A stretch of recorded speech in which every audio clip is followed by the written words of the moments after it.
За өглөөний мэд. За өнөөдрийн манай ARC ярилцлага юм байна. 7 дахь ярилцлага те.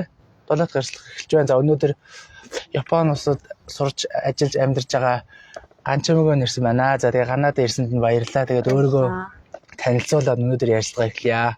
За энд өглөөний мэд. Тэгээд урьсанд баярлалаа.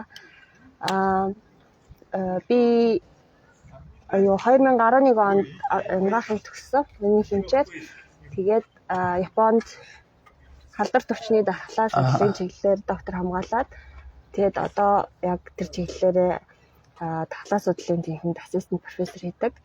Тэгээд саяхан яг халдвартын эмч болсон. Тропикийн халуун орны болон шинээр сэргэж байгаа халдвар төвчний нарийн мэргэжлийн эмч болсон байна. Одоо яг л коронагийн тийм ер нь бол тийм маск авах юм байна. За одоо бол яг л коронагийн талаар яг судалдаг лимжлэгд шууд хэлж болох уу? Яг ер нь бол сая суусан одоо нарийн мэргэжил маань болохоор зөвхөн корона биш, ерөнхий халдвар төвчин. Тэгээд дээр нь тропикийн халдвар төвчин буюу халуун бүс нутагт зовлон тохиолддог халдвар төвчин. Тэгээд энэ дундаа шинээр сэргэж байгаа халдвар төвчнүүдээс одоо тийм мэргэжлийн хэмж болсон байгаа. За тийм юм байна. Японд одоо 9 жил болж байгаа. Амралтаараа ирчээд Монголд ирчээд ингээд шүү дээ. Амралтаараа ирчээд байж байна тий. Тийм амралтаараа ирээд. За одоо хэдүүлээ нэг гүйлтэхээс өмнө ер нь гүйлт байнга бид нар асуудаг. Гэхдээ одоо яг мэрэгжлийн юмас эмч хүнээс асууж бодож. Гүйлт ер нь яг хүний эрүүл мэндэд ер нь ямар ач холбогдолтой юм бэ те? Яг одоо би физиологи талаас ямар ач холбогдолтой гэдгийг нэг яриад өгч. Түрүүн бид нар нэг хальт өмнө ярьж байхад нэг булчаа ачаалаа тэгээ сулрахаар амарж байгаа гэдэг талаар ярьж ирсэн те. За ер нь бол дасгал хөдөлгөөн хийхээр хүний адреналин ихсэн. Биеийн адреналин буюу одоо бодисын солилцоо идэвхжиж эхэлдэг. Тэгэхээр цусны урсгал ихсэн. Тэгээд цусны урсгал ихсгээр яадаг вэ гэхээр зүрх хурдтайгаар хагшина. Тэр хэмжээгээр хүний биед байдаг нөөц цуснууд шавхагдаад биеэр ингээд ирчтэйгээр одоо нэг цикл нь илүү хурдтайгаар тархаж эхэлнэ гэсэн үг. Тэгээд ингээд тархах үед яах вэ гэхээр зөвхөн цусны улаан эсээс гадна хүний биед байдаг бид нарыг хамгаалж идэг цусны цагаан эсүүд хүртэл нөөцлөгдсөн байдаг эрхтнүүдээс шавхагдаж гараад тэгээд ингээд бие махбодоор тархаж идэх гэсэн. Тэгээд 90-120 минутын дунд хэрчмийн дасгал хийх үед цусны улаан эсээс гадна цусны цагаан эсүүд буюу одоо тархлааны эсүүд олширж идэг. Тэгээд тэр олширсан эсүүд бид нар ингээд дасгал хөдөлгөөнөө болохоор 1 цаг орчмын дараагаар цусндах нөгөө дасгал хийхээ өмнөх байсан тооноосоо илүү багасдаг байхгүй. Тэгээд энэ үеийг болохоор цонх үе гэж нэрлэдэг. Тэгээд энэ багасж байгаа нь одоо бид нар ямар нэгэн халдварт өртөмтгий болж байгаа бол биш. Ерөнхийдөө бол тэр багассан эсүүд нь цуснд эргэлдэх нь багасж байгаа боловч нөгөө нөөц байсан газраасаа шавхагдаж гарсан эсүүд маань бусад эрхтнүүд рүү очиод surveillance буюу нөгөө гадны ямар нэгэн халдвар байна уу эсвэл одоо юу гэдэг бие махбодод эмгэгээр одоо үржиж байгаа эсүүд байна уу гэд ингээд хайгуулын ажил хийж идэг гэсэн үг. Яг дасгалын дараа 1 цаг орчмын хугацаанд тэгээд буцаад нөгөө багассан байсан эсүүд маань 1 цагийн дараа буцаад хэвийн хэмжээнд цуснаа хэвийн хэмжээнд ордог. Тэгэхээр захын одоо нөгөө бусад эд эрхтэн лугаа очсон эсүүд маань хайгуулаа хийж агаад ийлгүүдээ өмгөг байх юм бол тэрийг устгаад тэгээд өөрсдөө цаашаага үхэлд ороод шинжлэгдээд ингээд явж идэг гэсэн. Тэгээд тэр болохоор дархлаа талаас. Түрүүний булчин болохоор бид нар гүйж авах үед ер нь бол биеийн бараг ихэнх булчингууд ажиллаж байдаг. Тэгээд булчин ингээд агшсныхаа дараа бид нар булчин идэвхтэйгээр агшааж байгаа шүү дээ. Идэвхтэйгээр агшаасны дараа сулрахтаа бараг 2 дахин илүү сулардаг учраас бид нар гүйсний дараа маш их юм хамаг бие сул болоод юм тайвширсан мэдрэмж авдаг. Тэгээд тэрнээс гадна одоо нөгөө бидний бие даалгарч идэг нөгөө аз жаргалыг төрүүлдэг, бай баясгалыг нэмэгдүүлдэг дааврууд илүү ихээр ялгардаг учраас тайвшир сэтгэл санаа юм сайхан болдог. Тийм. Дархлаа хүн болон дархлаа гэж юу вэ гэж байнга ярьж байгаа шүү дээ. Хүн болгоорой. Сая ковид өмнөх дараах бол тэгээ дархлаа надад намах сайн гээл, баахан витамин сайн гээл одоо байж болох бүхэл төрлийн юм хэрэгжилж байна. Одоо яг өөрөө чинь судалгаагаар ч юм уу одоо Японд байгаа юм сургуулийн чигээр дархлаа гэж яг ингийн нэрэлвэл яг юу юм те? Улигч сэдв ч гэсэн яг өөрөө чи дархлаа гэж юу юм? Дархлааг одоо бид нар сайжруулахад одоо амьдралынхаа хэв маягт юуг оруулаад дархлаа одоо байнга сайн байд юм бэ те? хүний биед дархлаа гэдэг нь хүний биеийг гадны ямар нэгэн болон өөрийнх нь дотор байгаа одоо хяналтгүйгээр өсөж үржиж идэг юм уу ямар нэгэн эмгэгээс хамгаалж идэг тогтолцоо байдаг байна. За тэгээ энэ тогтолцоо нь болохоор биднэрт ингээд цусны судас байдаг шүү дээ. Яг тэрийг ингээд дагаад биднэрт тунгалгийн судас гэж бас байж байдаг. Тэрүүгээр бидний дархлааны эсүүд болон дархлаатай холбоотой уургууд ингээд эргэлдэж идэг гэсэн үг. Яг цустай ингээд цусны судастай зэрэгэлтэй. Тэгээд түүнээс гадна 200 гаруй ийм тунгалгийн зангилаанууд байгаа. Хэрвээ та нар ажиллаж байсан бол ямар нэг юм жижиг шарах шалбархаа болоход ингээд булчирхаа мэдрэгддэг те. Жишээлбэл хөл хологчход шагааны артал булчирхаа ингээд томроод өвчтэй болчдөг. Хоолой амуу шүд өвдгөр ирүүнд орох булчирхаанууд зочдөг. Тэр чинь юу гэж байгаа гэхээр нөгөө хамгаалаад гадны биет орсон байна. Тэнд идэвхжил явагдаж байна. Хэсэг газрын хамгаалах урвал явагдаж байгаа наа гэсэн баггүй. За тэгээд энэ дархлаа тогтолцоо гэдэг маань болохоор бид нарт төрөлхийн болон өвөрмөц болон өвөрмөц бус гэж байдаг. Өвөрмөц бус дархлаа нь болохоор байглаасаа бид нар ээж аваасаа төрөхөд нийлх байхаас ирдэг одоо систем бараг хүн болгонд ижилхэн шахуу байж болно. Яагаад гэвэл тэр өвөрмөц бус дархлаа нь болохоор одоо физикал буюу одоо нөгөө физикал гэдэг чинь юу гэж хэлэх вэ? Тий одоо биетэй баригддаг те эсвэл юм шингэн эсийн одоо бие дотор байж идэг. Физикал одоо хамгаалах гэдэг нь болохоор арьс байна, бидний салст байна те. Гадны биеийг нэвтрүүлэхгүй одоо арьс гэмтээгүй, салст гэмтээгүй ах юм бол эмгэх төрөгч ямар нэг эмгэг орохгүй гэсэн. Эсийн болон шингэний гэдэг нь болохоор цусан дотор тэр тунгалаг дотор байж идэг тэр өвөрмөц бус дархлааных нь эсүүд болон уургууд гэж байж идэг. Тэгээд тэр нар нь болохоор одоо нийлх хүүхдүүдэд хүүхдүүд дөнгөж төрөөд бол тэднэрт өвөрмөц дархлаа тогтоог байж идэг. Тэгээд тэр өвөрмөц бус дархлаа нь ингээ хамгаалж идэг. Өвөрмөц бус дархлаанд нь бас нөгөө хөхний сүгээр авж байгаа, ээжээсээ авж байгаа юмуд бас ордог. Хөхний сүгээр болон ээжээсээ нөгөө ихсээрээ дамжуулаад авж байгаа. Өвөрмөц дархлаа гэдэг нь болохоор хүн амьдралынхаа туршид ямар нэгэн өвчин тусаад тэрний эсрэг шинээр бий болж байгаа тогтолцоонууд өвчин тусаад юм уу эсвэл бид нар вакцин хийлгдэг шүү дээ.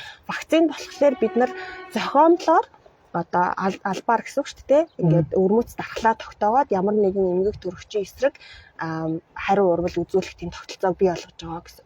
Тэгэхээр өвөрмөц дархлаа тогтолцоо болохоор хүн болгонд өөр ямар өвчин тусснаас нь эсвэл ямар орчинд амьдрдагаас нь те хамаарад өөр байж идэг байна.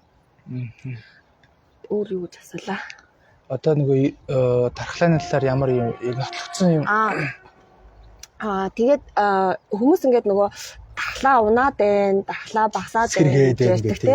Тэгэхээр ер нь бол дархлаа дотмогшин гэдэг бол их ховор тохиолдно.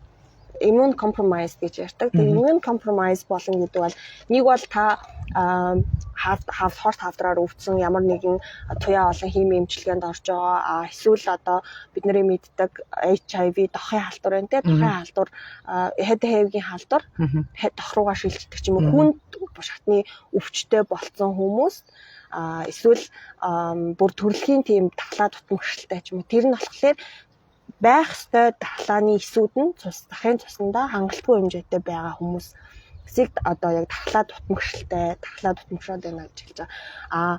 Бидний одоо өдөр тутамдаа ингээд нөгөө ядраад мэдрээд байгаа зүйлүүд чинь болохоор зүгээр баг зэрэг доголдож байгаа оловчийг байх ёстой одоо эсүүд бол хэвийн хэмжээндээ байгаа. Гэхдээ хариу урвал нь удаашрч болно. Гэхдээ энэ бол дархлаа ингээд дутмагшаад бүр унаад байгаа зүйл биш. Энийг яаж хэвийн доктортой байлгах вэ гэхээр нөгөө хоногийн 24 цагийн хэмнэл гэж байгаа тийм. Тэр доктортой байх юм бол би махад яг тэр ритмээрээ л ажиллана. Яг ийм тогтсон ритмээрээ одоо өглөө та хэдэд босдгоо амралтын өдөр ч ялгаагүй тэр цагтаа босно. Өдөрт хэдэн цаг унтах ёстой. Насанд хүрсэн хүн бол 7-8 цаг тийм. Яг тэр цагаараа унтна. Илүү бага унтаад ингээд доголдох юм бол ядарна нөгөө гоцын солилцооны чи хариу урвал удаашрын эсвэл хит төрөвшөх бас онцгүй. Тэгэхээр нөгөө яг амьдралын хэв маягаа нэг хэвийн тогтмол болгоод эрүүл амьдрнаа гэд эрүүл амьдрах юм бол болно гэж сайн унтах ёстой, чанартай хоол хүнс идэх ёстой. Тэгээд чанартай гэдэг нь нөгөө баланстай ногоо хэдэн байх хэрэгтэй тий олон төрлийн ногоо тэгээ мах улаан мах хэр байх юм тий гих мэтчлэн нөгөө амьдралын хэмнэл чинь яг 24 цагтаа тогтмол байх юм бол бидний бодисын солилцоо яг тэр хэмнэлээр яваад ингээд ядарч байгаа мэдрэмж авах нь ч гэсэн баг ядарсан ч тэрийгээ сайн хангуйцаад нөхөд амарчдаг тийм байдаг. Бид нар чинь нөгөө зургтаа дархлаач унаа юу энийг уугаараа гэх нэг бензин шахаж байгаа юм шиг яваад идэг. Ер нь бол тэр бол бизнесийн тал руу орсон юм шүү дээ. Ер нь бол ингээд нэг гим уугаал ингээл ид шидэм юм шиг сэрэгчдэг эсвэл ид шидэм юм шиг арилждаг өвчин гэж болохгүй. Тэгээд дархлаа тогтолцоонд чинь түрүүн би хэлсэн өвөрмөц бус гээд хоёр дотроо том одоо систем байна. Тэр дотроо дахиад зөндөө олон эсүүд байна. Одоо эсээс гадна тэр эсүүдээс ялгарч идэг болон тэр эсүүдийг зохицуулж идэг юм зохицуулагч уургууд байна. Тэгээд тэдний идэвхжлийг хямжидаг үрвслийг эсвэл идэвхжлийг дэмжиж идэг тийм медиаторууд байна. Тэгэхээр тэрний ганцхан юм уугаад нэгийн дэмжлээ гэхэд тэрний дэмжсэнтэй дэмжсэн тохиолдолд нөгөө тэрний хариуцж идэг уургууд нь давхцаад нэмэгдэхээр өөр одоо яг ашигтай байсан уурагч юм уу эсүүдийнх нь тоо багасчих магадaltaй байхгүй. Тэгэхээр бид нар тэрийг одоо хүний биенээгээ тарж чадахгүй учраас нэг юм уугаал ингээл сайжирчих юм болвол байхгүй. Тэгэхээр яг юу ууж идэж байгаагаа аягүй сайн анхаарах хэрэгтэй. Тэгээд одоо хүмүүс ингээл их магтаад авах юм бол бас нэг тийм ашигтай юм шиг. Сайн өөртөө сайн судалж үзэх хэрэгтэй л гэсэн үг л дээ. Төрийн яриан донд бодисын солилцоо гэж хүн болгоод ярьж байгаа. Бодисын солилцоо сайжруулах хэрэгтэй. Үцгээ бодисын солилцоо гэж одоо юу хэлээд хоорондоо эргэтнүүд нь бодисын солилцоод байт юм уу? Хүн болгоно нэг мэддэг юм шиг мэддэггүй юм шиг нэг үг хэлдэг байгаад шүү дээ. Тэгвэл нөгөө ингээд хүмүүс одоо бидний идж байгаа хоол хүнс шүү дээ. Тэр дотор чинь юу уураг, нүүрс ус, өөх тос амин дэм гэдэг ингээд бодисуудаас тогтож идэг тий. Тэгээ ингээд бид нар тэрийг авлаа. Бүгдээрээ тэд нар чи эцсийн бүтээгдэхүүн болох хэрэгтэй. Тэгээ эдгээр чинь дандаа макро нэгдлүүд тахгүй юм том нэгдлүүд. Тэгээ бид нар ингээд бүхэл нь авчлаа. Тэгээ тэр авсан бодис одоо хоол хүнсээ бид нар ходоод руу ороод ингээд тэрийг бүр юм энгийн нэгдэл болтол нь задлах хэрэгтэй тий. Тэр бол одоо задралын хэсэг нь одоо бодисын солилцооны нэг одоо уруудж байгаа хэсэг нь гэж ойлгох юм бол тэгээд ингэж энгийн нэгдэл болгож задлаж явах явцдаа бид нар бие махбод хэрэгцээтэй бодисыг нь шимэгдүүлж авч яадаг. Одоо махан дотор чинь махаар уураг гэж үзэхэд уураг чинь юунаас бүтэж идэг вэ гэхээр амин хүчлүүдээс бүтэж идэг тий. Тэгвэл хүний бие өөрөө зарим 20 амин хүчил байлаа гэхэд байдаг. Тэр 20 амин хүчлийн заримыг нь хүний бие өөрөө нийлэгжүүлж чаддаггүй учраас заавалчгүй одоо гаднаас хоол хүнд хичээлээр авч явах хэрэгтэй тий. Тэгвэл орсон тэр том макро нэгдлүүд чинь задраад хэрэгцээтэйг шимэгдүүлээд хэрэгцээгүйг нь ялгаж гадагшлуулах хэрэгтэй шүү дээ тий.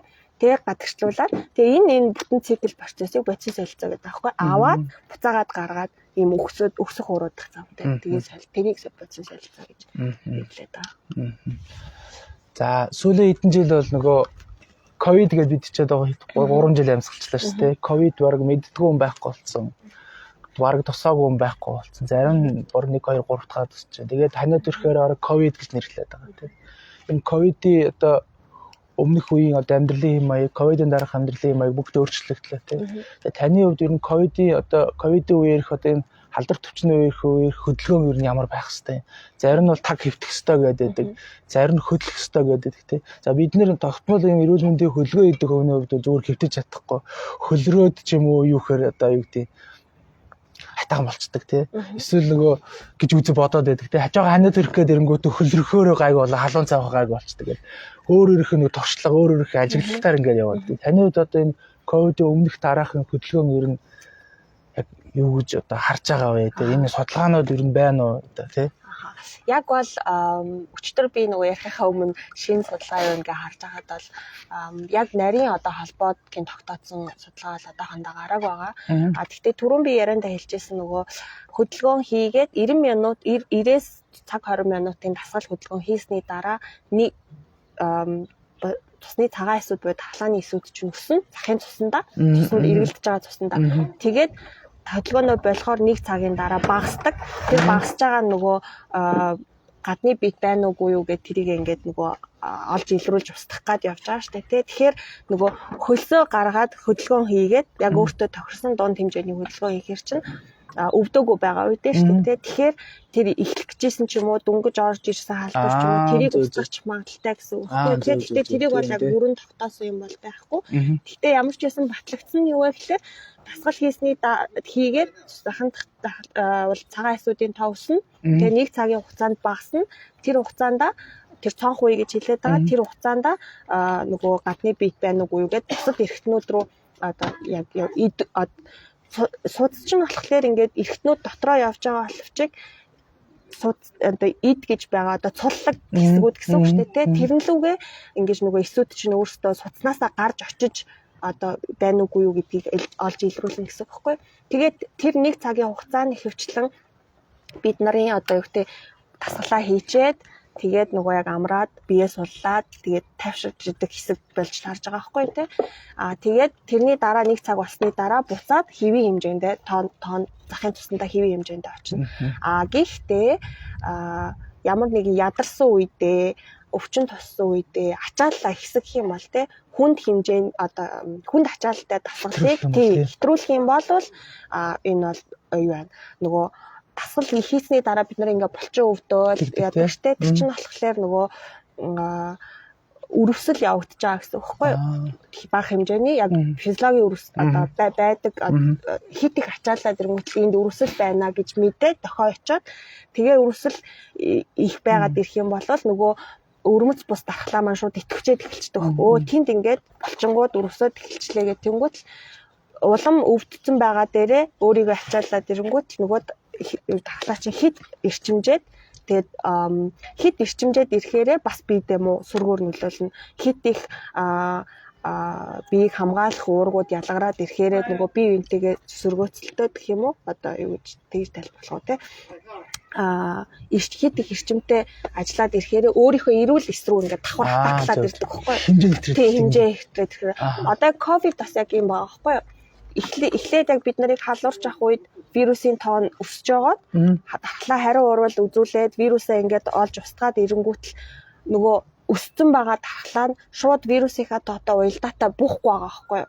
Үргэлжлээд ингээд өсөд байгаа учраас ингээд ковид удаан үргэлжлээд одоо амьсгалын доод замыг гэмтээсэн вирус гэмтээчлэхэд вирус нь байхгүй болсон ирнэ нөгөө хариу урвал үзүүлэх гээд ихсэн байсан уургууд чинь устдаж алга болохгүйгээр ингээд эрүүл эдсээ ингээд тусгаад гэмтээгээд байгаа. Тийм юм байгаа даа. Ялангуяа том хүмүүс тэгээд ахаг гонцовчтой хүмүүс. Хүүхдүүдэд болохоор яагаад арай гайгүй байсан бэ гэхлээр бид нар нөгөө том хүмүүс бүгдээрээ ингээ өрмөц дархлаатай болсон тий. Тэгээд тэнгуут нөгөө өрмөц дархлаа чинь айгүй идэвхтэйгээр янд ковид төс бид нар вирусээр бас өмнө нь өвдсөн байгаа. Тэнгуут тэр нөгөө хариу оруулны илүү байгаад байсан учраас том хүмүүст илүүтэйгээр идэвхжиж байлаа. Хөрөнгө нь байгаа гэсэн юм шиг хэрэгтэй. Хүүхдүүдэд болохоор бид нар чинь арай илүү юм өвдөөгүй тий. Тийм байгаа учраас өрмөц бус дархлаа нь ингээд бага ажиллаж байгаа учраас идгээд ингээ хайнаачиг идэгчээд хөнгө яваад байсан гэсэн. Тэгээ бид нар бол ингэх нэрттэй. За гүүгээ нэг дархлаага нэг жоохон пижигнүүлээд хийгээ. Нэг жоохон пижигнүүлээд гэхдээ хэмжээ хязгаартай байх хэрэгтэй. Хэмжээтэй байх хэрэгтэй. Өөрийнхөө бие махбодод тааруулах хэрэгтэй тий. Би одоо жишээлбэл 6 юм уу 7 пэйстэй гүйдэг байж байгаа. Учиргүй 5 пэйстэй гүгээл өөрийгөө ядрачвал маргааш нь ч юм уу ингээд аюу амархан өвдөж гөөд байдаг ч юм уу. Ингээд хүнийг өөрийгөө анзаардаг шүү дээ. Тиймэрхүү байх хэрэгтэй. Хэмжээ хязгаарлах хэрэгтэй. Хэмжээтэй байх хэрэгтэй тий. Тэгээ ер нь бол би нөгөө яриа хийнгээд юм уушижсэн чинь 120 минутаас илүү дасгал хөдөлгөөн бол тийм нэг тийм ач холбогдолтой биш гэж ойлгосон. 120 минут тэгээд яг moderate level гэж аахгүй дундаж төвшний. Гэхдээ хүн болгоны дундаж төвшин өөр шүү дээ. Тэгэхээр өөрийнхөө яг дундаж төвшин нэмэгдүүлэхгүйгээр дундаж юм уу дунджаас ч дээшээгээ байж болно тий. Гэхдээ заримдаа ачаал авах тохиолдол одоо илүү үтэйгээр түлхмээр байж болно тий. Гэхдээ тэрийг одоо огцомдуулахгүйгээр ч юм уу баг-багаар нэмдэг ч юм уу тий. Өөрийнхөө нөгөө аль хязгаарыг нэмэгдүүлээ гэхтэй баг-багаар тасах хэлбэрээр явж болох юм. Чтай байна тий. Бас хит их тасгал хийгээд одоо зарим хүмүүсийн юуг хараад хахад Байнга л өндөр ачаалтаа ингээд тэрнтэй байгаад тэ ингээд тамирч шиг тэ. Тамирчид гэдэг чинь нэг 10 доод нь 10 хэдэн жил бэлтгэлээгээ би бүх юма тасгацсан хүмүүс гэдэг тэ. Тэгэл тэр хэмжээний юмд очих гээд хүмүүс өөрийгөө ингээд зоогоод байгаа юм шиг харагдаад байдаг тэ. Тэр одоо ер нь яг тархлааг бол эсэргээрээ юм уу? Тэг ер нь аль ингээд сая би хэлсэн шууд одоо би өнөөдөр 7 гүйдэг гэж аль гинт ингээл 5 гүйж бол хэзээ чадахгүй байхгүй юу. Тэгэхээр эн чинь ингээд баг бие тасгана, бие махбодыг тасгана, булчин чинь болон бүх бие махбод чинь би гүйдэг хүн шүү гэдгээ ингээд би гүйд юм байна. Ингээд одоо 30 минут гүйхэд миний бие ингээд ямар ч асуудалгүй одоо гүйсний дараа маргааш нэм эсвэл оройн миний гой булчин ямар нэг юм ингээд өвчөө орохгүй байна гэдэг чинь би чинь тассан байна гэсэн үг байхгүй юу. Тэгэхээр ягаад өвчөө ороод байна вэ гэхлээр тэнд ингээд бидний эргэлдэж байгаа цус агаар аваачж өгч байгаа да тий. Тэгээ тэр аваацсан агаар ингээд задрал хүчил төрөгчийн тусламжтайгаар бидний эзэн хоол хүнс задарж идэг хөхгүй. Тэгээ тэнд дутуу задрал явагдаад хүчил төрөгч дутуу очоод дутуу задрал явагдаад ингээд задралын бүтээгдэхүүн хуримтлагдаад байгаа учраас ингээд өвчтэй байгаад байдаг. Сүүний өвчил хуримтлагдана гэд ярьдаг штэ тий. Айгу ингээд дуурайд айгу өвчтэй болчдаг штэ. Тэгэхээр тэр чинь дутуу яваад байна. Би махад чинь тэр хэмжээний ачаал бэлэн биш байсан гэсэн үг байхгүй юу? Тэгвэл одоо би жишээлбэл ингээд нэг 30 минут 6-аас 7 пэйстэй гүчгэд миний бие ямар ч өвчөө орохгүй байна гэдэг нь аль хэдийн миний бие тэрийг ойлгоцсон байна те. За би нэг энэ хэмжээний ачаал авчдаг хүн юм байна, асуудалгүй юм байна гэдгийг мэдэрсэн байгаа байхгүй. Тэгэхээр шууд өнөөдөр дасгал хийдэг болно гэхгүй өөрийгөө дасган те. Миний одоо хязгаар хэрвээ гэдгээ мэднэ. Тэгээд тэрийг ингээд баг ачаалаад явах юм бол тий боломжтой. Одоо өндөр ачаал авах боломжтой те. Өөрийнхөө л хязгаарыг мэдэх хэрэгтэй. Сая бидэрт нөгөө манай бидний хөсөн хөлөөдөг Улаанбаатар марафон 5 сарын сүүлээр болсон те 20 дээр болсон те. Тэгээд тэр өдөр аяг хусан бороотой аяг хүүтүүд ирсэн байхгүй. Тэгээд яг би хувьдаа нэг ажиглалт хийсэн. Тэгээд доороо хийж хүмүүс баг доотлон цаг хүсэн баг тусан бороонор те. Тэгээд усан бороонор гүйж орж ирчээ. Тэгээд нэг юм жижиг майхан шиг юмд суугаад. Тэгээд ингээд дээдлэн баг 4-5 цагч гүйсэн баг. Тэгээд ингээ юуг би хэлэх гээд байна гэхээр тэр үед баг тэр гүйс хүмүүсийг ханиа төрсөн гэж би дараа нь сонсоогүй гэдэг асуусан байхгүй дамдамаар. Ханиа төрсөн гэж сонсоогүй байхгүй. Зөв гүйхгүй ингээ усан борооноор 4-5 цаг хаврын цагт явсан бол ханиа тутгаал юм төрхөсөн тий. Тэгэхээр энэ бол цэвэр нөгөө түрүүний хэлжсэн нөгөө юм дархлааны юм нэг юм эсвэл ингээ нөгөөдхөө устгаад байсан л гэж ойлгож болох уу ер нь? Тий, ер нь бол яг тэр чинь гүйж байгаа учраас цусны эргэлт чинь нэмэгдсэн тий. Тэгэхээр бүх бодисын солилцооч идэвчээд нөгөө ялгарх хэвээр уураг даавар үүдийн тий бүгдээрээ өндөр түвшинд очсон байгаа учраас тий. Тэгээд нөгөө зүгээр нэмээд хэлчихээд байгаа. Хүмүүс нөгөө даарахаар ханиа төрчдөг гэдэг тий. Ер нь бол яг судалгаагаар болвол температур 1 градусаар буух температурыг ингээд буулгаад үзээд 10 хэдэн градус үлээ 13 байна уу 4 градус болгож үзэхэд тийм халдвар авахтай холбоотой бол байгаагүй. Даарсантай бол учиргүй холбоотой бол байгаагүй. Туслаар.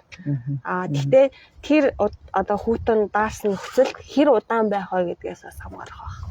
Тэрнээс ч ингээд ста дөнгөж гадаа амар хүүтэн байна даарчлаа. Даарсан. Нэг хөлтлөө даараа тэгээд хариуцлаа гэдэг биш юм шүү дээ. Ер нь бол тэрнээс нэг учиргүй холбоотой биш.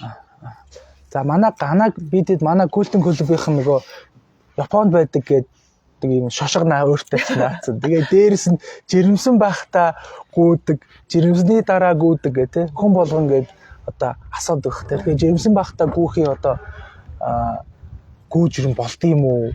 За жирэмсний одоо төрсний дараа гүйх ер нь хэрэгтэй юу? Миний хувьд бол одоо асуумар санагдаад байгаа байхгүй. Тэр талаараа нэг яриад өгөөч төхөө.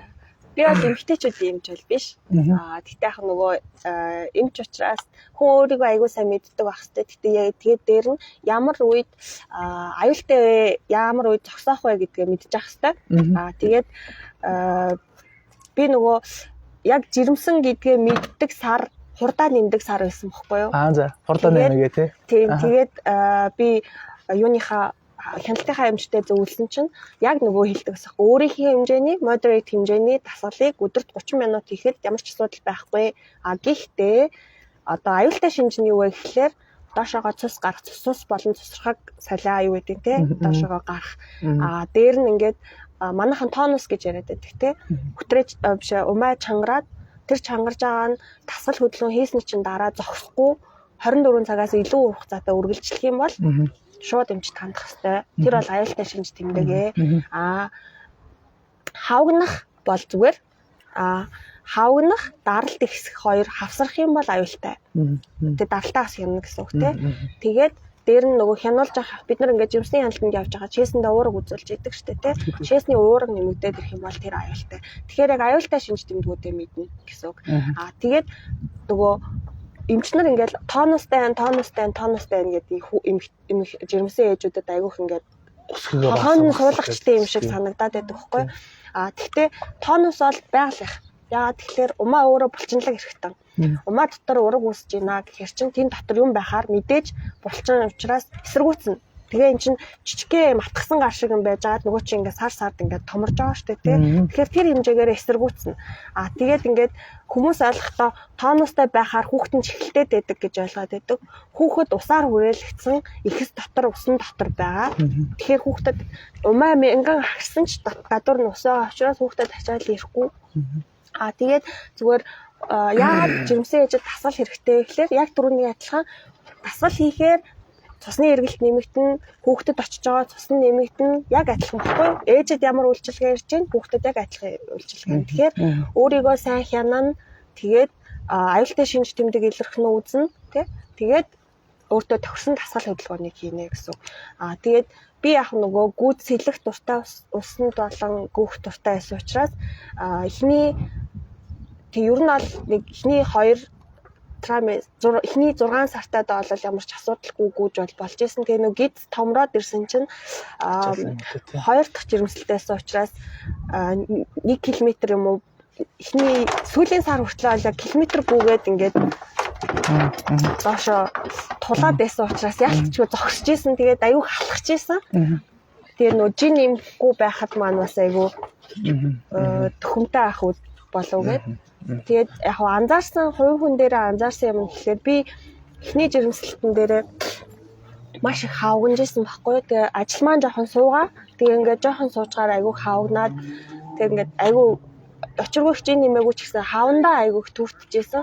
Тэгээ сая 2 дахь жирэмслэлтэн дээр болохоор би бараг хавнаагүй. Гүйснийхээ дараах жирэмслэлт гэсэн гүйж эхэлснийхээ дараах жирэмслэлт. Тэгээд яг жирэмслэлт дундуур яг жирэмсэн байхдаа би айгүй хөдөлжсэн учраас барагтаа бол хавнаагүй. Тэгээ би нөгөө ажил дээр айгүйх сууж ингэж байжсэн ч гэсэн гараад ингээд сайн ахлаж хөдөлжсэн учраас тэр их нөлөөлсөн байх гэж бодож байгаа. Ягаад гэхээр хавн чи их хүчлээ ингээд хөлнөөс доошоо хавгнаж байгаа шүү дээ.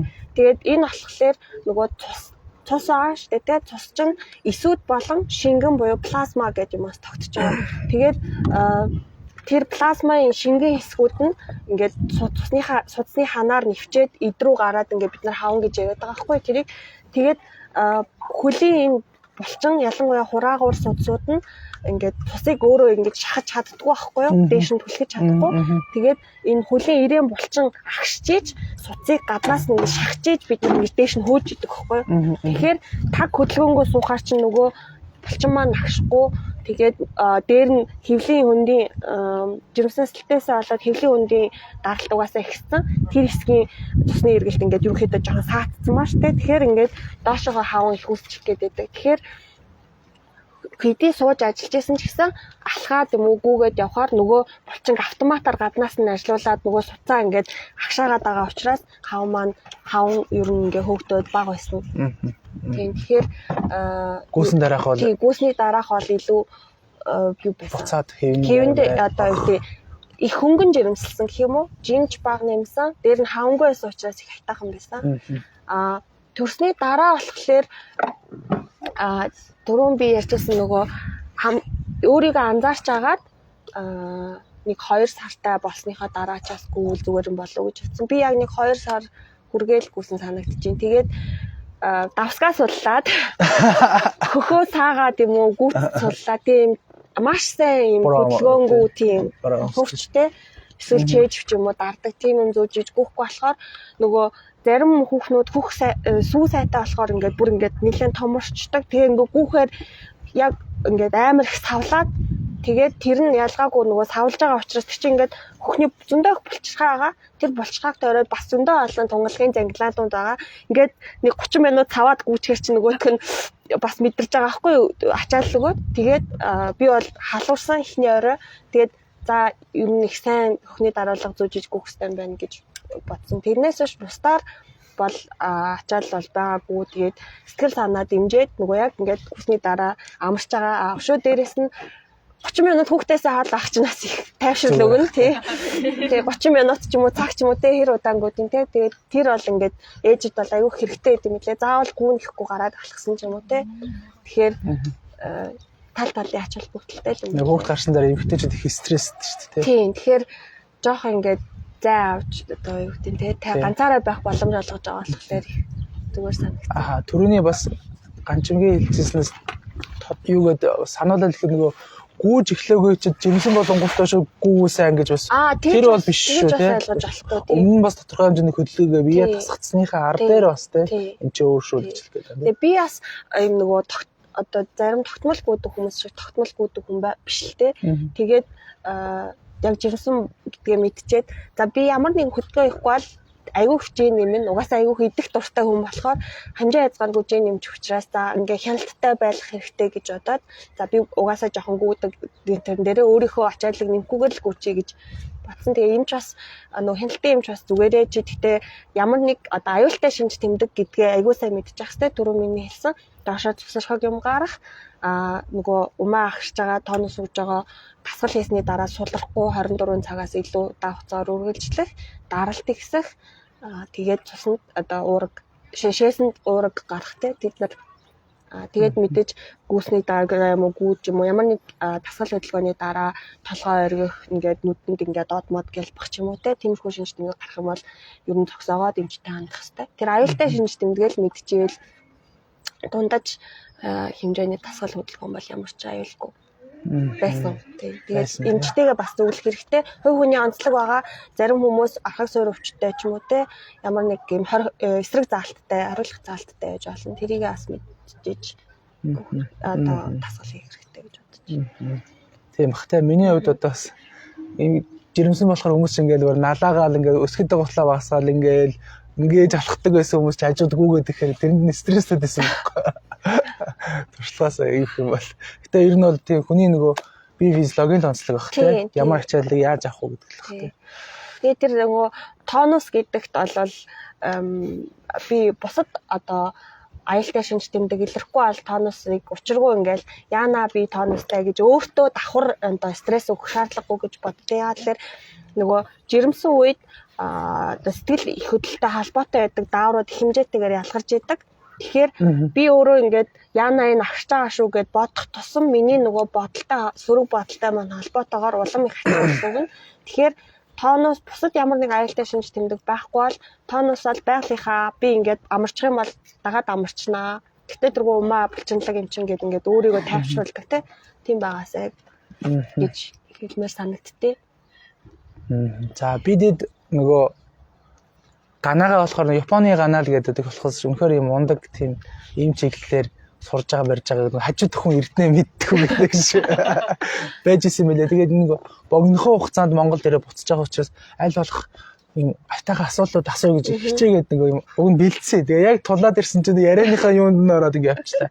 Одоо миний асуугаагүй өөрөө чинь бэлдсэн тийм чухал гэсэн ямар зүйлүүд үлдсэн бай. Тэргээ нэг яриад өгөөч. За хоёрдугаард энэ байгаа нүдэн гэрэлцэн үзэг сонсогч нараас хэдүүлээ нэг юм асуучих гэж бодчих. За түрүү нөгөө би сурчлаад авчихсан жоохон сайн судлаарай гэд хэлжсэн тий.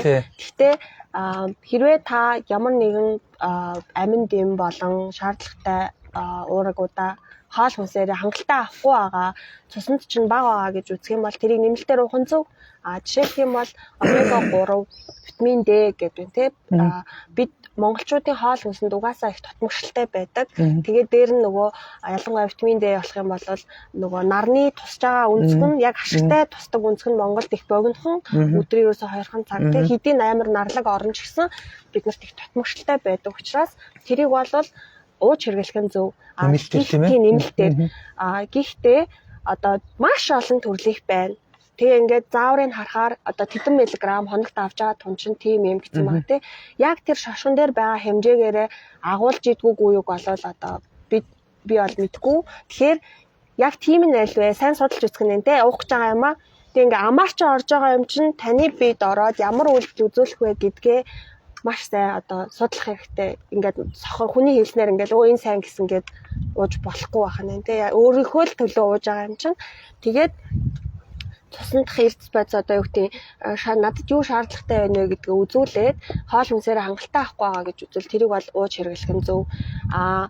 Нэг хэлмээр санагдсан юм нөгөө Монголд зарим лабораториуд витамин D-ийн хэмжээг үзэхдээ хэрвээ D ууж байгаа бол тэрийгэ зогсоогоод ирж үзүүлээрэй гэдэг. Тэр бол буруу. Яг тэгэхээр тэртээ тэргүй цуснд чинь дутуу байж байгаад та нэмээд ууж байгаа тийм үү. Тэгэхээр нэмэж ууж байгаа чинь таны цуснд одоо хангалттай түвшинд хүрж ийн үгүй юу гэдгийг л үзэж байгаа байхгүй. Тэгээ зогсоочвол витамин D угаасаа бид ингээд бараг нийлэгчгүй гаднаас нь авч ууж байхгүй болчих шүү дээ. Буцаад зеро болчих. Тэгэхээр ингээл уугаад байдаг нэмэргүүн байна гэсэн бодолтой болчих байхгүй. Тэгэхээр дутуу байлаа гэж бодъё.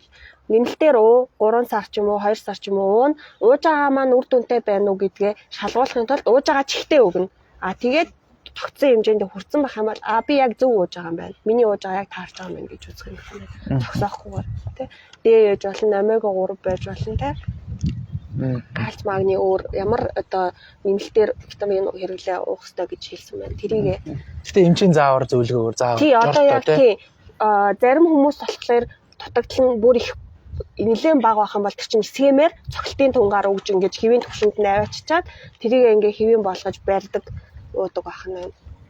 Тийм зарим хүмүүс нөгөө интернет юу мэдээлэл их босноос нөгөө шууд үзчихэд миний л дээл дутагдaltaй юм шиг байна лээ гэд шууд яваад өөртөө юм чигээд байгаа. Хүмүүс их зөндөө болсон тийм. Тэгээ минь сангаас нь дэлгүүрээс нөгөө чихэж жимс авч байгаа шиг авч хэрэгэлдэг тийм. Тэгэхээр эмчийн зэйдээ заавартай гол нь бас эмчийн заавартай. Тэгээд яг нөгөө яг шашган дээр байгаа найрлага байгаа юу үгүй юу те. Хямдхан байвал гэхдээ би одоо үнийг одоо хямдхан нь муу гэж бол хэлээгүй шүү. Зүгээр ер нь зөндөө л олон брэнд штэ. Хятад одоо Япон, Солонгос, Герман, Америк те. Тэгэхээр яг аль нь яг сайн байх нь аль нь таны бие тохирч ийн ууж үзснийхээ дараа шинжилгээ өгсөн чинь хэвийн хэмжээнд хүрээгүй байх юм бол нэг бол таны ууж байгаа тун баг үгүй бол нөгөө шашган дээр хэлсэн чинь худлаа л гэсэн үг болж таарч байгаа байхгүй. За баярлалаа. За гана асуулт асууя гэдэгтэй. За одоо ингээд бүхэр чинь үе өгдөг байна л да. Одоо бүхэр хамгийн их бол үлдэх шүү дээ. Бүхэр үлдчихэж байна. Ачаал хэвчиж ирж байна. Одоо зөндөө олон найзмар ч гэсэн гүйж эхлэхээр өгдөг тэгээд ер нь болчихж байна. Миний ч гэсэн ялгаагүй ачаал хэлбэр өгдөг. Тэгээд амархаар илүү зүгээр болчихж байна. Тэнгүү заагаас ачаал хэлбэр тэгээд бидэс одоо миний өгсөн чинь цаатай шалтгаан ч нөхөр автай юм их гэдэг аа шүү дээ. Миний одоо артрит ч одоо ингээд остеоартрит гэдэг байгаа чинь яг цаана дахлын урал явагдчихэв. Чингүүдээ бас аутоиммуны өвчин болчиход байгаа байхгүй. Энэ хоёрын хооронд би бас жоохон төвсчүүл байна л да. Нэг талаасаа яг хүүгээ дага учраас өгдөг ачаал аваад өгдөг байгаа юм байна гэдэг. Гэхдээ чи даймжууд ирэхээр болохоор захлын бас ургал юм байна гэж бодоод энийг бас хэрэг мэдчихэж байгаа бол бас тайлбарлах юм. Энэ хоёрын хооронд бас ямар холбоо байна? Үйл одоо яг энэ өрөвслээ аутоиммуны шалтгаан гэдэг юм бас мэдчихэж байгаа бол бас ямар нарийн асуулт үү? Би бас бүр их сайн мэдгүй юм байна. Гэхдээ аутоиммун болохоор та өөрөө эмч хүн мэдж байгаа тийм. Аутоиммун болохоор тахлааны эсүүд өөрийнхөө эдисийг танихгүй ингээд атаклаад ахыг аутоиммун гэж байгаа байхгүй. Зохицуулахгүй л байна гэсэн үг байхгүй. Уг нь бол тахлааны эсүүд ингээд шинээр бий болохдоо ийм хяналтын постоор дамждаг гэж ойлгож байна. Тэгээд хяналтын постоор дамжихдаа өөрийнхөө эс рүү атаклдаг эсүүдийг нь устгачдээ. Айгу ухаантай хүний бие чинь өөрийнхөө эс рүү атаклдгийг нь устгаад зөвхөн гадныхыг тандгийг ингээд цусны урсгал руу ингээд гаргаж идэг гэсэн үг байхгүй юу? Одоо яг халааны эргэтэн гэж байгаа. Юу сэрэ булчирхаа, дэлүү, тэгээ ясны чүмэг гэж байгаа. Тэнд үүсэж чинь үүсэхдээ өөрийнхөө эс рүү атаклдгийг нь устгаж зайлуулад зөвхөн эрүүлүүд одоо зөв гадны биетийг таньдуудыг нь цусны урсгалд оруулна. Гэтэл зарим тохиолдолд тэр аутоиммун гэдгээр тэр постоор ингээд залтайгаар гарцсан ч юм уу те ганц нэг тийм юм байна. Хаваа намаагүй явуулчих гараад юм шүү дээ. Тэд нар очоод ингээд атаклаад өөрийнхөө эсүүдийг танихгүй өөрийнхөө ингээд юм өдөж устгаад байдгаа гэсэн. Тэгээд энэ аутоиммун уруулыг болохоор бид нар нөгөө ерөнхийдөө болохоор хит ингээд юу яах юм бол даймжраад их юм бол бид нар тахлагаа дарангуулж ижил тэр уруулыг зогсооно. Ягаад тэгэхээр тэр чинь ингээд өөр гимтээгээд ийдээсээ байхгүй болгоод байгаа учраас тэгэж нөгөө тахлаа дарангуулахыг мууж иж тэрийг хэвийн хэмжээнд нь барьдаг гэсэн үг байхгүй. Чухам яг гүйлттэй холбоотой, ачаалттай холбоотойгоор ямар байдгийг бол би мэдэхгүй байна. Гэхдээ одоо үе чинь өөрөө шингэн байж одоо ингээд нийлсэн баа шүү дээ. Тэгээд ингээд тэр шингэн болон мөгөөрсүүд нь хангалттай хэмжээтэй байж иж чөлөөтэй хөдлөн тэ гүлгэр байж иж ямар нэг тийм хоорондоо хавирах тийм бослоготой л ажиллаж хэрэгтэй бараг тийм инженеэр. Гэтэл зөвхөн тэр юунаас гадна өрслөөс гадна тэр бусад одоо холбоотой үений шингэн тэр мөгөөрсүүд нь бас багасаад ирсэн тохиолдолд өвдөлт өгч болно. Тэгээд тэр үений шингэн тэр өрсөл нөгөө аутоиммун артриттэй өрсөлтэй холбоотойгоор үений шингэнд нь хэвийн биш өрсөлийн гаралтай уургууд болон шингэнүүд хуримтлагдаад ирэхээр бас давхар өвдөлт өгөөд байж болно. Тэгэхээр магадгүй би гэхдээ үений эмч болохоор сайн мэдэхгүй байна л да. Эхлээд өрсөлийг бүрэн хамжмал хэлбэрт байрж иж гүйлтэндээ одоо юу гэдэг ачааллаа өгөөд үзүүл яа гэм бол ингээд бүрэн намжмал гэдэг нь хэсэг хугацаанд бүр төр завсарлана гэсэн үг. Тэр хэсэг хугацаанд мэрэгжлийн эмч хэрвээ 1 сар, 3 сар, хэдэн сар гэхийг хэлж мэдэхгүй те. Бүрэн намжмал хэлбэрт орсны дараа дахиж ингэж нөгөө нэг тасгал хөдөлгөөнөө өргөжлүүлж үзвэл арай илүү байх юм бол одоо юу гэдэг өвдөлтгүй байх болов. Уртаа хугацаанд тий зөв гүөх те. Гүөх. Тийм болов гэж бодож. Яг нарийн сайд юг нь олоо сайн мэдэхгүй байна. За өөр асуух юм байна уу? Хүмүүс нөгөө Дэвтмен амин дэм би ярьлаа. Тэгээд би нэг сонирчийн төвч нэг 4 жил бөгөөд тэгээд ингээд нэг уналтаа босолтой л яваад. Тэгээд Дэвтмен амин дэмийг сая 1 сараас мэдээ тусныхаа амин дэм үзүүлсэн миний протеин мод Дэвтмен мод гэсэн. Тэгээд одоо ерхий хэмжээс ярих бол манай монголчууд омегагийн татгалтай. Тэгээд Дэвтмен бүр харахад татгалтай. Манай монголчууд яг юм яа гэдэг. Тэгээд надад болохоор 5000-аар чинийг 2-3 сар болж байгаа гэдэг. Тэгээд 5000-аар уухгүй бол 2000 чинь үндэ ямар ч нэг би өөр ингэж төрсэн юм. Тэгээд одоо коронавигийн үед чинь C-витамин, D-витамин зүгээр ингээд бид шахаад байгаа. Нөгөө ингээд миний ойрны хүмүүс C-витаминээс авч ингээд бөөрийн чулуу үүссэн гэж асуудал үүссэн дараад тэгвэл тэрийг ярингууд 1500 завлаад 12 цагийн зайтай. Тэгвэл ингээд наад ингээд чулуу үүснэ гэж ярьж байгаа байна. Тэгээд яг энэчнээс яг юу арч юм гэхээр би уншаад өөрөө бас ингэ судалж байгаа. Тэгээд хэрэг хугацаанд яг ямар хэмжээгээр уух хэрэгтэй гэж зөвхөстэй хэмжээг л мэдэх хүсэж байгаа. Нэг ингэ байн уугаад цусаа цэвэрч жаасан юм уу? Нэг заавал уух хэрэгтэй юм уу? Витаминаар ингэ уух нь зөв. Цэгээ томсоо. Түрүү нөгөө хэлсэн цусны тогтмол хэмжээ гэж байгаа тий. Одоо чамайг цохилтын тунгаар ууг гэсэн болвол цохилтын тунгаар нь уугаад шинжилгээ өгнө. Тэгээ хэрвээ ингээд цусны тогтмол хэмжээнд очсон байх юм бол чи урьдчилан сэргийлэх тунгаар уух хэрэгтэй. Урьдчилан сэргийлэх тун чинь 5000 биш шүү дээ тий. 400 байна уу 1000 байна уу тэр хавцаалаа. Тэгэхээр нөгөө хэдийн хугацаанд цохилтын тунгаар уугаад хэвийн хэмжээнд очно гэж эмч чинь хэлсэн. Тэр үед нь чи дахиад шинжилгээ өгнө. Зогсоохгүйгаа штэ. Тэгээ хэвийн болцсон байх юм бол чи зөвхөн урьдчилан сэргийлэх тунгаар ууна. Тэгээ урьдчилан сэргийлэх тунгаар уужгаад чи миний урьдчилан сэргийлэх тунгаар ууж байгаа хэмжээ маань хангалттай байна уу гэдгийг чи дахиад нэг 3 сар ч юм уу уужгаад дахиад шинжилгээ өгөөд үзэхэд хэрвээ тогтмол яг нөгөө байх ёстой хэмжээндээ байж ивэл чиний ууж байгаа режим одоо юу чинь зөв байна гэсэн болж байгаа гэсэн. Хэмжээ нь урьдчилан сэргийлэх нь болохоор та хүмүүсд 400-500 гэсэн. Би харин нарийн 400 болов гэж санаад байна. Хүүхдийн байна 400 санагдаад байна. Омега болохоор яа гэм бол омега болохоор манай юмч надад юу гэж хэлсэн гэхээр омега их байх гэсэн юм хүний биед уруу биш юм. Омега ч нь болохоор юу ахгүй юу? Ашигтай өөхтөс. Тэгээ яг монголчууд нөгөө хөвчлэн амтны гаралтай тийм хансан өөхтөс ихэр хэрэгэлдэг. Гэтэл бид нарт бас яг үүндээ ханаагүй нэг хэрэгтэй ажилладаг. Тэгээ бидний хоол хүнсэнд ханаагүй тэр ашигтай өөхтөс нь нэвтэрсэн байдал нь их бага. Тэгээ хансан өөхтөс яадаг вэ гэхлээр ингээд судасны хананд ингээд наалтаад ингээд бүрэн зайлуулагдахгүй ингээд наалтаал бөөгнөрөөл биеийн дээрээ давхралдаал ингээд судасны ханыг зузааруулаад байдаг.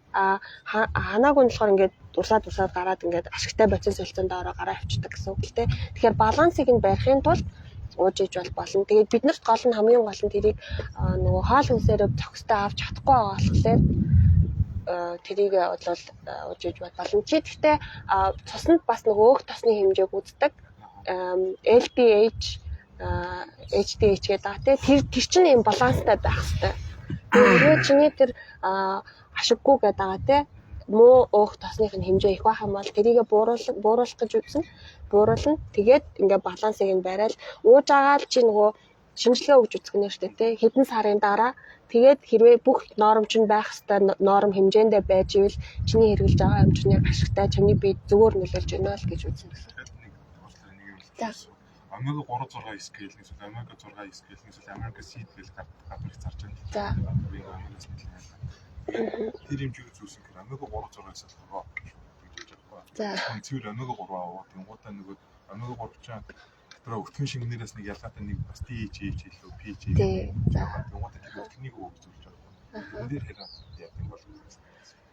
За би бас бүрэн сайн мэдэхгүй шүү. За яг миний мэрэгжил биш болохоор. Гэхдээ ер нь бол яг илүү идэвхтэйгээр бодсон солилцоонд оролцдог нь 3 бохгүй юу? Тэгээд хүмүүс магадгүй 3 тэн дотроо DHA энтрийг нь бол илүү зөвлөж байгаа гэсэн үг тий. Гэхдээ бас бүр ингээд хог мог гэх биш л аа. Ямар нэг хэмжээний үүрэг бролоод байгаа. Би тэрийг бол нарийн сайн мэдэхгүй. Гэхдээ арай илүү нөгөө оролцоотой нь 3 болохоор илүү зөвлөж байгаа гэсэн үг тий. Хоол хүнс чи өөрөө омега 6 аягүй ихтэй юм. Тий.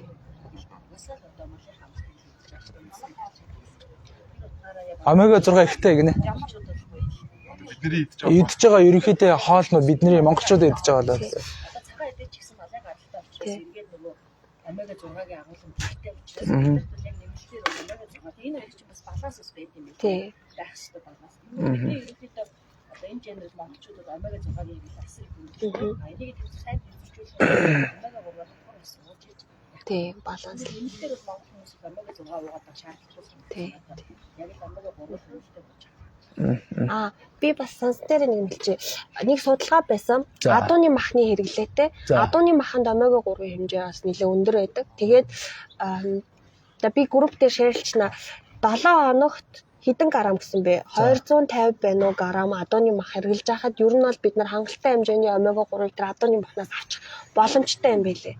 Би тэрийг групп дээр шеэрлчээ. Манай юуны Хавайд мастер хамгаалаад тэгээ одоо Канадад ажиллаж байгаа PhD-гээр сурж ажиллаж байгаа найзын шеэрлсэн байсан босхгүй. Тэгэхээр их сурвалж нь бол баттай гэсэн. Их сурвалж нь бат. Тэгэхээр биднэрт бол заавал нэмэлтээр авахгүй их усүр нь бол байгаа гэсэн. Тэр адууны мах нь байна шүү дээ. Идэж чаддаг бол адууны махнаас авчих боломж байгаа юм байна даа гэж харж байна.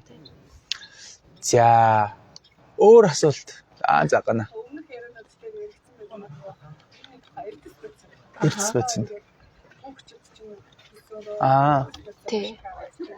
Энийг та мэдээж шинжилгээгээр эзэн шинжилгээ өгөх яг ерөн зүгээр хоол хүнсээ ч юм уу ямар хамгийн дараа ямарыг шаардлагатай юм. Ямар одоо зарим гадагшлах шаардлагатай ч байх. Тэгээд ер нь яаж хоол хүнсээ удаав шинжилгээ өгөх одоо бүгд дараа 3 удаа хүмүүс шинжилгээ За би ч нэг микробонх сонсогдоог гэж магадгүй ер нь эрдэс барьцааг гүйх нар алддаг тий. Тэгээд ямар яаж нөхөл дээр үү яаж амьдралын маягт оруулаад ярих гэж асууж байгаа шүү. За бид нарын одоо эрдэс барьц чинь дотроо макро микро гэдэг хоёр анз байгаа. Тэгээ макро нь болохоор бие махбодод их хэмжээтэйгээр байж идэг эрдэс барьц. Микро нь болохоор маш бага хэмжээтэй хэрнээ нөхөж болшгүй тийм өндөр үүрэг ролтой эрдэс барьцууд байгаа. Тэгээд чанга за макро микро гэд хоёр анз байгаа. Тэгээ макро нь болохоор цуснд ийм хэмжээтэйгээр арай их хэмжээтэйгээр байж идэг. Бидний бие махбод цуснд биш. Тэгээд микро нь болохоор маш бага хэмжээтэй хэрнээ ийм өндөр үүрэг ролтой те гүйцэтгэж байгаа үүрэг нь өндөр тийм бодисод байж идэг байна. Тэгээд тэд нарыг болохоор бид нар ихэвчлэн гаднаас авна. Амин дэм дотроо витамин гэдэг байгаа те. Витамины заримыг нь болохоор бид нар өөрсдөө үйлдвэрлэж чаддгүй дотроо. Тэгэхээр зайлшгүй гаднаас авч явах хэрэгтэй. Заримыг нь бол бие махбод авсан нөгөө уураг нүүрсөөс өөхтөөс амин дэмнүүдээ ашиглаж одоо эрдэсүүдэд ашиглаж агаад бий болгочихж идэг. Гүүж авах үед болохоор хөлс ихээр ялгаж байгаа. Хөлсөнд бид нар кали, магний кальцинууд ингээ алдчихийдэг байна. Одоо ингээ хожирсаал ингээ тийм ингээд давсархаг байдаг шүү дээ. Тэр чинь бид нар ингээд тэр нэмэх ёонуудаа алдчихж байгаа гэсэн үг байхгүй юу? Калиум, магний. Тэрний дараа одоо нөгөө гүдэг хүмүүс бол одоо Японд бол хөвчлэн юм яонжуулсан ус уучдаг байхгүй. Тэн дотор нь бидний тийм алдж байгаатай ойролцоо төвшний эрдэсүүд одоо агуулж байдаг. Тэгээд тэрийг уучгаар ерөнхийдөө нөхөд явчихж байгаа гэсэн үг.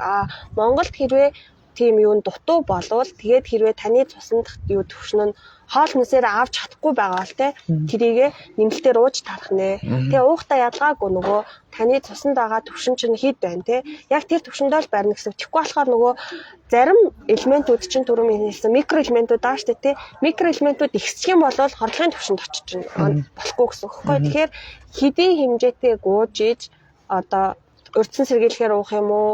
Эсвэл яг цогцлтын тунгаар уугаад ингээд тогтмол төвшөнд нь хүрчээд тэгээд ингээд одоо би за 7 хоногт 3 удаа гүдэг надад ойролцоогоор өдөрт нэгийг ууж ахын хангалттай юм байна гэж үзвэл одоо ихвчлэн юунууд байдаг шүү дээ. Баахан бодисуудын холимог ийм нэг таблет гэх юм уу те өдөрт нэгийг уучхад тэр нь ихвчлэн дандаа нөгөө өдөрт хоол хүнсээр авах эсвэл өдөрт авах хэвээр хоол хүнсний хэдэн өв гэдэг ингээд бичсэн байдаг шүү дээ. Хоол хүнсээр авах хэвээр нийт үйлдэлс бодис чинь хэдэн өв гэдэг. Тэгээд тийм юу хэрэглэх юм бол нөхөд явчихж байна гэсэн. Тэгээд биднэрт ингээд хангалттай хэмжээгээр эрдэс бодис авахгүй байгаагийн хамгийн наад захын жишээ нь гүйсний дараа ингээ булчин чангараад шөмс татах гад ирдэг те. Тэр чинь шингэн дутчихжээ.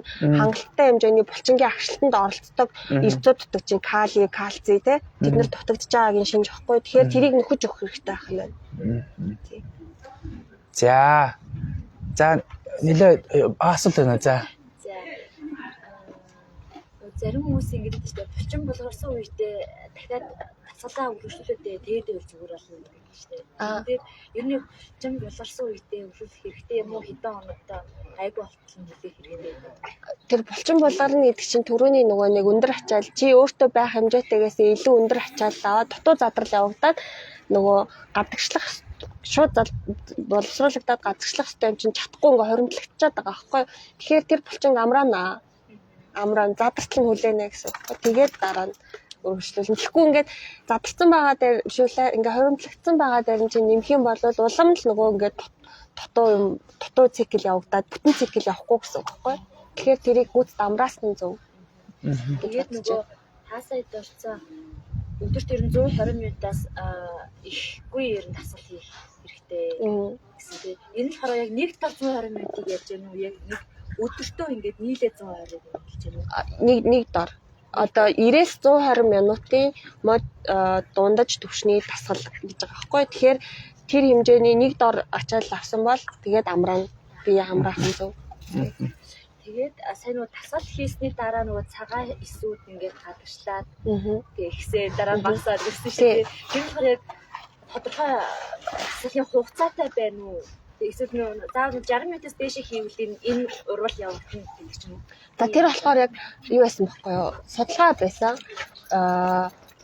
60-аас 120 минутын дасгалын үед ингээд хэмжиж үзээд тэгээд дасгалын явцад цусны урсгалдах эсүүдийн тоо ошроод тэгээд дасгал хийсний дараа буураад гэжсэн. Тэгэхээр зөвхөн 60 юм. Тэгээ 60-аас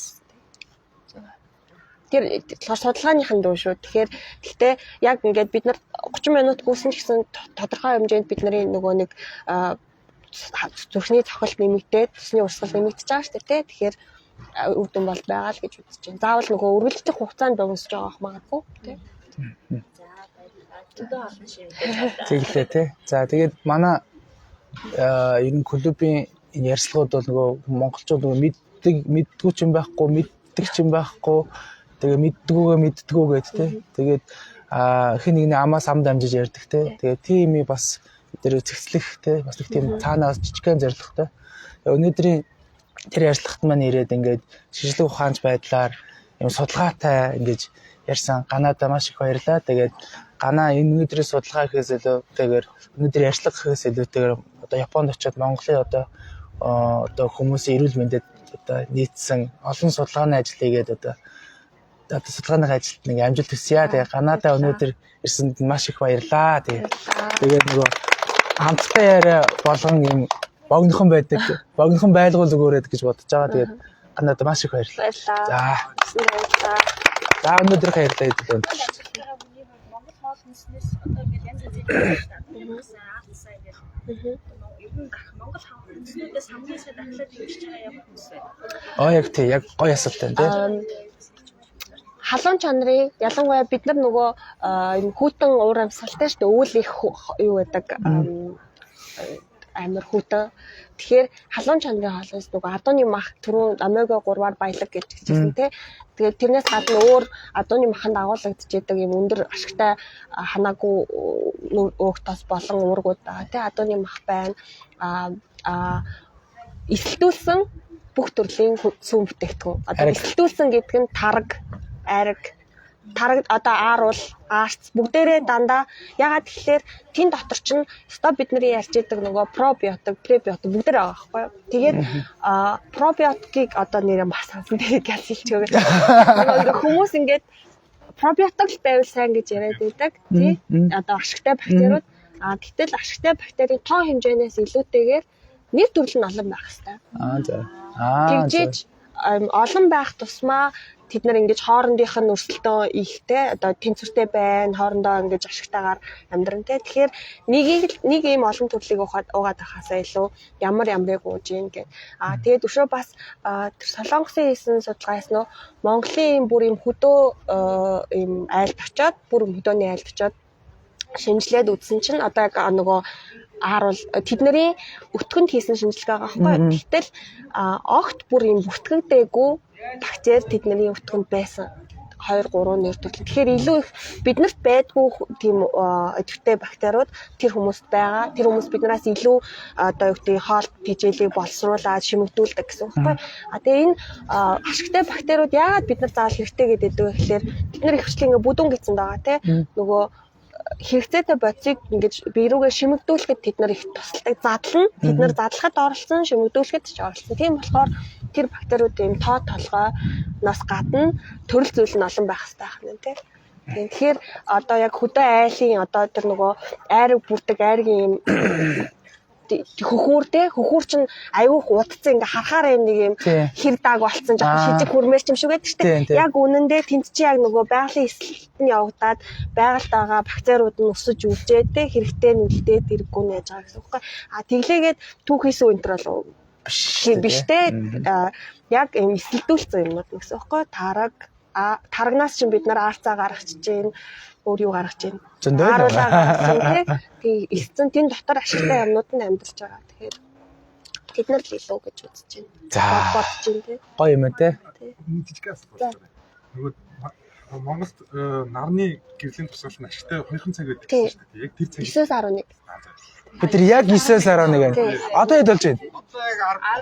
Яг л сууж байгаа. Яа нийл арьсан дээр. Гэтэ нөгөө юу штэ арьсныхаа 30% ил гаргасан байж ич тэр нөгөө нарныхаа туяаг шингээж аваа. Тэгэхээр өвөл бол айгүй хэцүү болчихж байгаа байхгүй юу? Нийт арьсны гадаргууныхаа 30% бид нар ил гаргах уугүй юу гэл тээ. Тэгэхээр яалтчгүй бид нарт өвөл бол хэрэгтэй л юм шиг санагдаад байгаа. За тэгээ дахиад хэлээ ажил амьдрал бүх зүйлд нь сайн сайхан нөхсөе. Тэгээ судалгааны ажилд нь өндөр их амжилт хүсье. Баярлалаа. За.